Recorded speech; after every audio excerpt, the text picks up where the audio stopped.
relatif au piercing multiple des oreilles. Oui. Avant, quand l'enfant naissait qu'il était une fille, c'est un trou de chaque côté. Aujourd'hui, on constate que nos jeunes filles, même celles qui n'avaient qu'un seul trou de part et d'autre, aujourd'hui ont 5, 4 de part et d'autre et vivent. Voilà. Je veux savoir si, sociologiquement, cette manière de se comporter a du sens chez nous, au sud ici, parce qu'on m'a dit que dans certaines cultures, ça se fait à la naissance, en Inde et partout, même chez nous aussi, mais pas forcément au sud. Donc, je me suis dit, ce comportement que nos filles, nos jeunes filles adoptent aujourd'hui à Cotonou et dans un peu partout dans les grandes villes, qu'est-ce qu'on peut en dire du point de vue sociologique?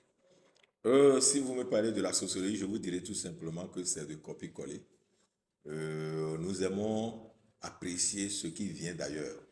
Lorsqu'on vient, on voit ce qui est venu d'ailleurs, on saute dessus, on se dit on aime ça. Parce que jusqu'à peut-être 10-12 ans de ma vie, moi je n'ai pas vécu la notion des mèches par exemple. Mais c'est en évoluant que les mèches là, ou comment on appelle, les perruques sont devenues sujets courants. Donc c'est d'abord le fait de vouloir copier les autres. On se dit, oh c'est beau, c'est ceci, cela. Mais il faut comprendre que culturellement, ça peut se passer dans les couvents pour euh, faire la nuance entre telle déité et l'autre. Telle déité et l'autre. Vous voyez, même des hommes peuvent avoir trois piercings, 4, 5, euh, comme adeptes du vaudou peuvent en avoir. Mais ça a son sens lorsqu'on rentre dans le couvent. Mais dans la vie active, ce n'est que copier l'autre. C'est exactement comme le fait que vous avez des gens aujourd'hui qui portent de très beaux jeans, mais le jean est juste au niveau du genou.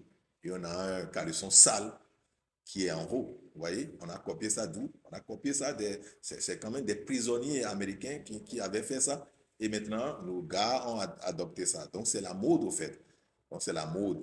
Maintenant, ce qui est dangereux spirituellement, c'est que si vous êtes d'un certain nombre de teints et que vous faites ça, vous allez non seulement bloquer votre champ aurique et finir par avoir tous les problèmes du monde. Et c'est pas fini. Vous voyez, cet organe-là, on appelle taux. Et qu'est-ce que ça fait? Ça taux. C'est-à-dire, ça arrange.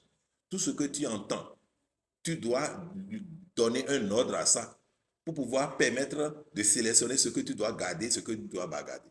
C'est pour cela, lui, il est toujours ouvert. Malgré qu'il soit ouvert, on ne doit pas mettre tout dedans. Et la vie, au départ, n'est jamais séparée. Rien n'est séparé au départ. C'est l'unité. C'est d'ailleurs pour ça que dans la sociologie ou dans la culture, dans la spiritualité, on assimile la vie à l'aiguille. Et l'aiguille fait quoi? L'aiguille coupe, rattache les choses. Donc, comment tu vas faire pour savoir qu'est-ce que tu vas attacher à ça, à ça, à ça, à ça, pour réaliser l'unité? Et c'est l'unité qui est la paix générale. Lorsqu'on parle du Christ, on parle de l'unité absolue. Donc, lorsque vous n'arrivez pas à faire tout ce qui doit vous amener à la pure potentialité qui est l'amour, vous commencez par vivre dans la séparation. Donc, faire plusieurs piercings, c'est se séparer de la vie. Et je vais vous le dire en vérité, la séparation égale la mort, alors que l'unité égale la vie. Lorsque votre air vous quitte, vous êtes mort. C'est pour cela, lorsqu'il n'y a plus de la respiration, on dit la personne est morte. Lorsque votre feu vous quitte, vous commencez par avoir de la température. D'ailleurs, quand vous allez à l'hôpital, c'est la première chose qu'on constate. On va vous mettre un thermomètre pour voir est-ce que le feu intérieur est équilibré. Si ce n'est pas équilibré, ça veut dire que si vous chauffez trop, le feu est en train de partir. Et quand vous chauffez trop, ça chauffe le sang aussi. Et le sang aussi disparaît progressivement. À un moment donné, la personne va partir. Donc, évitez de vivre dans la séparation. Percer l'oreille plusieurs fois, c'est opter pour la séparation. Donc, opter pour le manque, opter pour les difficultés, opter pour la mort, parce que vivre tout le temps dans l'ignorance. Le regard de la société par rapport à ce comportement chez les filles, est-ce que ça ne pose pas un problème d'éducation au niveau des parents? Puisque si tu as ta fille qui, du jour au lendemain, se retrouve avec 5 ou 6 boucles d'oreilles de part et d'autre, ça pose un problème. Oui, vous savez, avec l'éducation actuelle où même si vous frappez d'une manière donnée votre enfant, il peut aller vous convoquer. Et donc, parfois, les parents en disent beaucoup, mais les enfants refusent d'accepter à cause de la fréquentation qu'ils ont.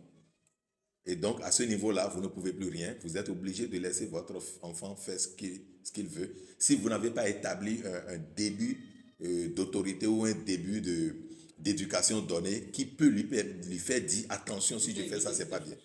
Voilà. Merci. Merci. assuré.